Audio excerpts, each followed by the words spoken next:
अस्सलामुअलैकुम जी, मैं हूं मलिक अमार सुहेल और आप मेरा यूट्यूब और फेसबुक पेज देख रहे हैं।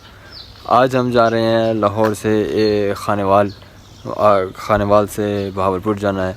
तो खानेवाल है, वहाँ पे एक बहुत ही ज़बरदस्त शानदार आलीशान घोड़ों का एक प्रोग्राम, और कहा यह जा रहा है कि वहाँ पे नेज़ाबाजी भी होगी और उसके साथ साथ वहाँ पे बहुत सारे और भी सकाफ़ती रिवायती खेल वहाँ पे दिखाए जाएंगे।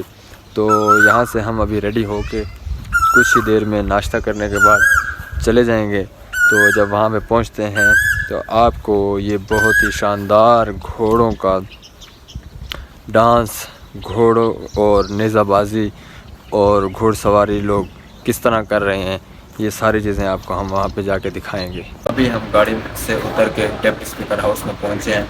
यहाँ पे बैठे हैं, चेयर वगैरह लगी हुई है। ये सारे स्पीकर हाउस को